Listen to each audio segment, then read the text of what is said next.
નમસ્કાર, VTV news સાથે હું છું વૈભવી। સમાચારની શરૂઆત મહત્વપૂર્ણ સમાચારથી કરીએ તો સુરત શહેરમાં શિસ્તબદ્ધ પાર્ટીના નેતા શિસ્ત ભૂલ્યા છે। ભાજપના નેતાએ હાઈકોર્ટના જજ સામે ગંભીર ટિપ્પણી કરી છે। ડીસીપીને વહાલા થવા ભાજપ નેતાએ જજ પર નિશાન સાધ્યું। ભાજપ પ્રદેશ બૂથ મેનેજમેન્ટ સેલના સંયોજક મુકેશ ગુજરાતીએ વિવાદિત પોસ્ટ કરી હતી। મુકેશ ગુજરાતીએ ડીસીપી રાજદીપસિંહ નકુમના સમર્થનમાં 2 પોસ્ટ કરી। ઓછા ટકાવાળો જજ નકુમ સાહેબની અડફેટે ચડે તો ખબર પડે। ડીસીપી રાજદીપસિંહ નકુમના હાથ બાંધી જજ શું ક્રાઇમ વધારવા માંગે છે?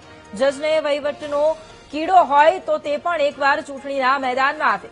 સિમી ગેંગના આતંકના વિડીયો બાળાએ નહીં જોયા હોય આ પ્રકારનું નિવેદન આપ્યું છે।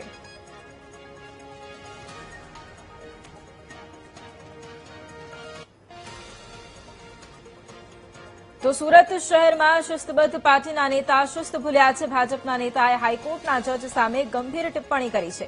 ડીસીપીને વાલા થવા માટે ભાજપ નેતાએ એક જજ પર જ નિશાન સાધ્યું છે। ભાજપ પ્રદેશ બૂથ મેનેજમેન્ટ સેલના સંયોજક મુકેશ ગુજરાતીએ વિવાદિત પોસ્ટ કરી છે અને જેમાં મુકેશ ગુજરાતીએ ડીસીપી રાજદીપસિંહ નકુમના સમર્થનમાં 2 પોસ્ટ કરી છે। તેમણે કહ્યું છે કે ઓછા ટકાવાળો જજ નકુમ સાહેબની અડફેટે ચડે તો ખબર પડે આ પ્રકારની પોસ્ટ કરવામાં આવી છે। વધુમાં લખ્યું છે કે ડીસીપી રાજદીપસિંહ નકુમના હાથ બાંધી જજ શું ક્રાઇમ વધારવા માંગે છે? જજને વહીવટનો કીડો હોય તો તે પણ એકવાર ચૂંટણીના મેદાનમાં આવે। સિમી ગેંગના આતંકના વિડીયો બાળાએ નહીં જોયા હોય આ પ્રકારની વિવાદિત પોસ્ટ કરવામાં આવી છે।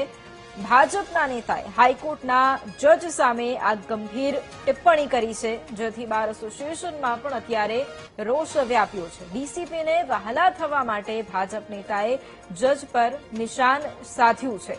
ભાજપ પ્રદેશ બૂથ મેનેજમેન્ટ સેલના સંયોજક મુકેશ ગુજરાતીની આ વિવાદિત પોસ્ટ છે, જેને લઈને હવે આક્રોશ પણ ફાટી નીકળ્યો છે। જો કે આ પોસ્ટ છે એ ડિલીટ કરવામાં આવી છે, પરંતુ એ પહેલા વિવાદ વકરી ચૂક્યો છે। જજ સામે આ પ્રકારની ગંભીર ટિપ્પણી અને ડીસીપીના સમર્થનમાં 2 જેટલી પોસ્ટ પણ કરવામાં આવી છે અને તેમાં નિશાન સાધવામાં આવ્યું છે। જજ પર એ કહેવામાં આવ્યું છે કે ઓછા ટકાવાળો જજ નકુમ સાહેબની અડફેટે ચડે તો ખબર પડે આ પ્રકારની આ વિવાદિત પોસ્ટ છે, જે અત્યારે સોશિયલ મીડિયામાં ખૂબ જ વાયરલ થઈ રહી છે અને આ સાથે જ ભાજપ નેતાને હવે રોષનો સામનો પણ કરવો પડી રહ્યો છે। આ સિવાય તેમણે એ પણ લખ્યું છે કે ડીસીપી રાજદીપસિંહ નકુમના હાથ બાંધી અને જજ શું ક્રાઇમ વધારવા માંગે છે? આ પ્રકારનો સવાલ આ વિવાદિત પોસ્ટમાં કરવામાં આવ્યો છે। સાથે જ ચૂંટણી મેદાનમાં આવે એવી પણ વાત કરવામાં આવી છે।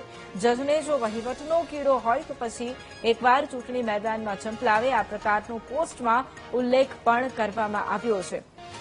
તો શિસ્તબદ્ધ પાર્ટીના નેતા કે જે હવે ભાન ભૂલ્યા છે અને સોશિયલ મીડિયા પર વિવાદાસ્પદ પોસ્ટ કરી છે, જેથી હવે આ મામલો વધુ ગરમાઈ રહ્યો છે। લોકો રોષ પણ વ્યક્ત કરી રહ્યા છે। બાર એસોસિએશન પણ હવે મેદાને આવ્યું છે। આવતીકાલે બેઠકો પણ મળવાની છે અને આ પોસ્ટ સામે હવે તેઓ પણ આકરા પાણીએ જોવા મળી રહ્યા છે। ભાજપ નેતાની આ પોસ્ટ છે જે અત્યારે ખૂબ જ ઝડપથી વાયરલ થઈ રહી છે। જજ સામેની આ ગંભીર ટિપ્પણી છે, જેને જોઈને હવે સોશિયલ મીડિયા પર લોકો આક્રોશ પણ વ્યક્ત કરી રહ્યા છે, કારણ કે ડીસીપીને વહાલા થવા માટે જ ભાજપ નેતાએ આ પોસ્ટ શેર કરી છે અને જજ પર નિશાન સાધ્યું છે।